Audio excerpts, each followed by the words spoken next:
محترم بزرگ اور دوستو عزیز بھائیو، الحمدللہ میں نے آپ حضرات کے سامنے سورہ زاریات کی چند آیات کریمہ تلاوت کی ہیں۔ اللہ رب العالمین نے ان آیات کریمہ میں قوم عاد، قوم سمود، قوم نوح کا مختصر تذکرہ فرمایا ہے اور ارشاد فرمایا ہے کہ جن قوموں نے اللہ کی نافرمانی اختیار کی ہے ان کا انجام بہت برا نکلا ہے۔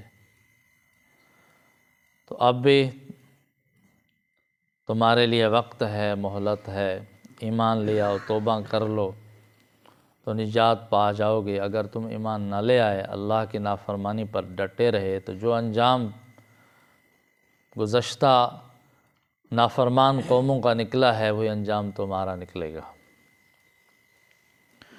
تو اللہ تعالیٰ نے پچھلی قوموں کے واقعات کی طرف اشارہ کرتے ہوئے ارشاد فرمایا، وَفِي عَادٍ إِذْ أَرْسَلْنَا عَلَيْهِمُ الرِّيحَ الْعَقِيمَ، اور قوم عاد میں بھی عبرت کی نشانیاں موجود ہیں، عبرت کا سبق موجود ہے۔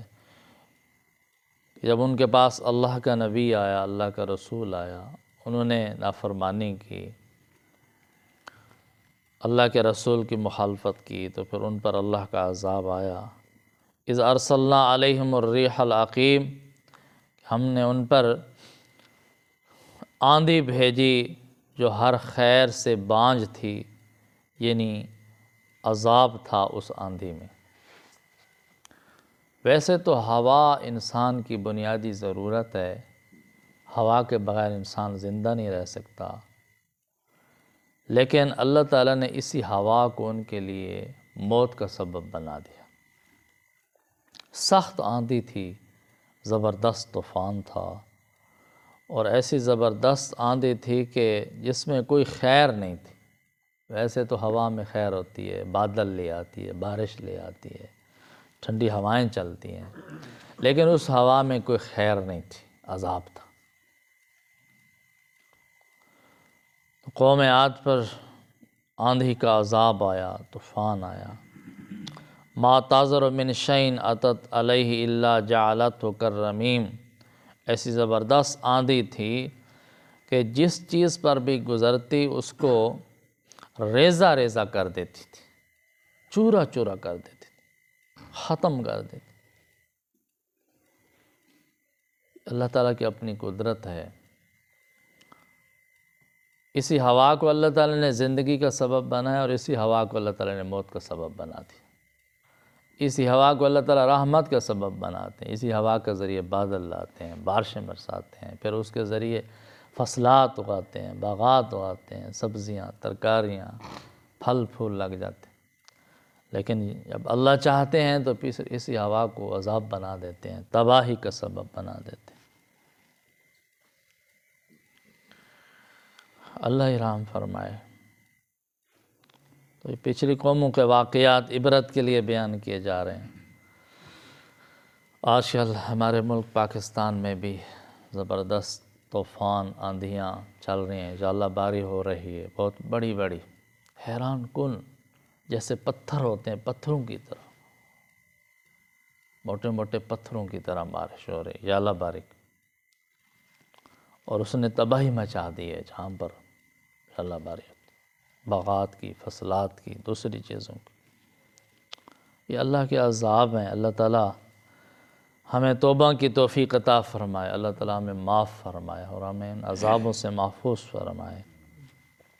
یہ عذاب اللہ کی نافرمانی سے آتے ہیں، اللہ کے پیغمبر کی نافرمانی سے آتے ہیں، اسلام کی مخالفت کرنے سے آتے ہیں۔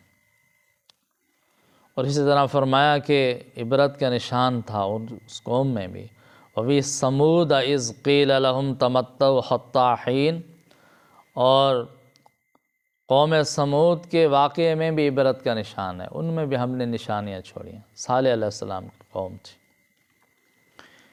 یہ جو قوم عاد تھی یہ تو زبردست قوم تھی۔ مفسرین حضرات فرماتے ہیں کہ ان کے بہت لمبے لمبے قد تھے، تقریباً 90 فٹ کے قد تھے، 90 فٹ، 90 فٹ قد کے بندے، کتنی بڑی قد و قام، پہاڑوں میں گھر تراشتے تھے، زبردست کاریگر تھے، صناع تھے، اور زبردست ان کے پاس صلاحیت تھی، لیکن اس کے باوجود جب اللہ کی نافرمانی کی، کفر شرک اختیار کیا، تو اللہ کی طرف سے جب عذاب آیا تو اس آندھی نے ان کو اٹھایا اور انہیں پتھروں پر، انہیں پہاڑوں پر پٹخ مارا، تو پھر اپنے آپ کو نہ بچا سکے، تباہ ہو گئے، باوجود طاقتور ہونے کے، قد و قامت کے، تباہ ہو گئے۔ کیوں؟ اللہ کی نافرمانی کی، اللہ کے عذاب میں مبتلا ہوئے۔ اسی طرح فرمایا وفی سمود، قوم سمود میں بھی عبرت کے نشانات موجود ہیں۔ اذ قیل لہم تمتعوا حتی حین، جب ان کو کہا گیا کہ اچھا تم اگر نہیں مانتے تو پھر کچھ وقت تمہارے پاس ہے مہلت کا، سیدھے ہو جاؤ تو ٹھیک ہے، ورنہ اللہ کے عذاب کا انتظار کرو۔ فَعَتَوْا عَنْ أَمْرِ رَبِّهِمْ، پھر بھی انہوں نے اپنے رب کے حکم کے نافرمانی کی، بغاوت کی۔ فَأَخَذَتْهُمُ الصَّاعِقَةُ، اور ان کو کڑک کے عذاب نے پکڑا، وَهُمْ يَنظُرُونَ، وہ دیکھتے رہ گئے۔ فَمَا اسْتَطَاعُوا مِنْ قِيَامٍ وَمَا كَانُوا مُنْتَصِرِينَ، ان میں طاقت نہیں تھی کہ اٹھ سکتے اللہ کے عذاب سے، اٹھ نہیں سکے، اور ان میں یہ طاقت نہیں تھی کہ وہ اپنا بچاؤ کر سکتے۔ یہ صالح علیہ السلام کی قوم تھی، بہت سمجھایا صالح علیہ السلام نے اپنی قوم کو، عجیب و غریب مطالبات کیے، انہوں نے مطالبہ کیا تھا صالح علیہ السلام سے کہ آپ چاہتے ہیں کہ ہم ایمان لے آئیں، تو ہمارا ایک مطالبہ ہے کہ پتھر سے ایک اونٹنی پیدا ہو، وہ گابن ہو، وہ ہمارے سامنے بچہ دے، ہم ایمان لے آئیں۔ صالح علیہ السلام نے اللہ تعالیٰ سے دعا فرمائی، اللہ تعالیٰ نے فرمایا میرے پیغمبر ان کو کہہ دو یہ ہو تو جائے گا، لیکن اگر تم ایمان نہ لے آئے تو تباہ کر دیے جاؤ گے۔ اللہ کے سامنے تو کوئی مشکل نہیں، اللہ تعالیٰ قادر ہے۔ انہوں نے کہا نہیں جی ہم ایمان لائیں گے۔ صالح علیہ السلام نے دعا فرما دی، پتھر کی چٹان سے اونٹنی پیدا ہوئی، ان کے سامنے پیدا ہوئی، جوان بھی ہو گئی، وہ گابن بھی تھی، اور اس نے ان کے سامنے بچہ بھی جنا۔ پھر حکم آ گیا کہ یہ تو معجزے کے طور پر آئی ہے، پر آپ کے لیے آزمائش اور امتحان ہے کہ آپ نے اس اونٹنی کو کہنا کچھ نہیں، جب تک یہ اونٹنی آپ میں رہے گی، یہ اللہ کی طرف سے معجزہ ہے، تو آپ بچے رہیں گے۔ اگر آپ نے اس اونٹنی کو قتل کر دیا تو پھر آپ نہیں بچ سکیں گے۔ لیکن وہ قومی نافرمان تھی، تو انہوں نے اونٹنی کو قتل کر دیا۔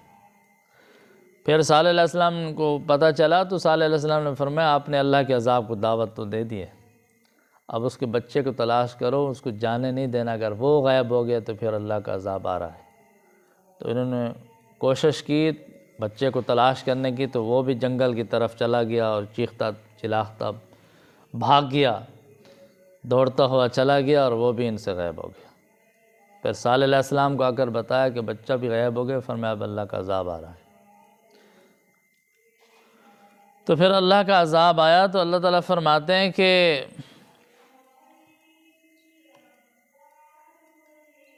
فَمَا اسْتَطَاعُوا مِنْ قِيَامٍ وَمَا كَانُوا مُنْتَصِرِينَ، جب اللہ کا عذاب آیا تو ان کے میں اٹھنے کی طاقت نہیں تھی، اٹھ نہیں سکتے تھے، اور بچا نہیں سکتے تھے ایک دوسرے کو، اس سے خود بھی بچ نہیں سکتے تھے اللہ کے عذاب سے، کڑک کے عذاب سے، تباہ ہو گئے، برباد ہو گئے۔ اس طرح فرمایا وَقَوْمَ نُوحٍ مِّن قَبْلِ، اور ان سے پہلے نوح علیہ السلام کی قوم میں بھی عبرت کے نشانات موجود ہیں۔ کتنی بڑی قوم تھی، کتنی زبردست قوم تھی۔ اِنَّهُمْ كَانُوا قَوْمًا فَاسِقِينَ، وہ بھی نافرمان لوگ تھے، فاسق مجرم لوگ تھے، اس لیے تباہ ہوئے۔ نوح علیہ السلام کی دعوت کو قبول نہیں کی۔ نوح علیہ السلام کا تذکرہ آپ حضرات نے کئی بار سنا ہے۔ اللہ کے پیغمبر نے 950 سال تک دعوت دی ہے۔ کتنا؟ 950 سال تک، کمال ہے۔ 950 سال تک پیغمبر، کتنے استقامت کے بڑے پہاڑ تھے، قوم نہیں مان رہی تھی۔ پھر 950 سال تک پیغمبر نے اپنا بہترین کردار بھی دکھایا، سیرت بھی اعلیٰ، صورت بھی اعلیٰ، کردار بھی اعلیٰ، دیتے رہے 950 سال تک سمجھاتے رہے، نہیں سمجھے، پھر اللہ کا عذاب آ گیا۔ پوری قوم تباہ ہوگی، صفحہ ہستی سے مٹا دیے گئے۔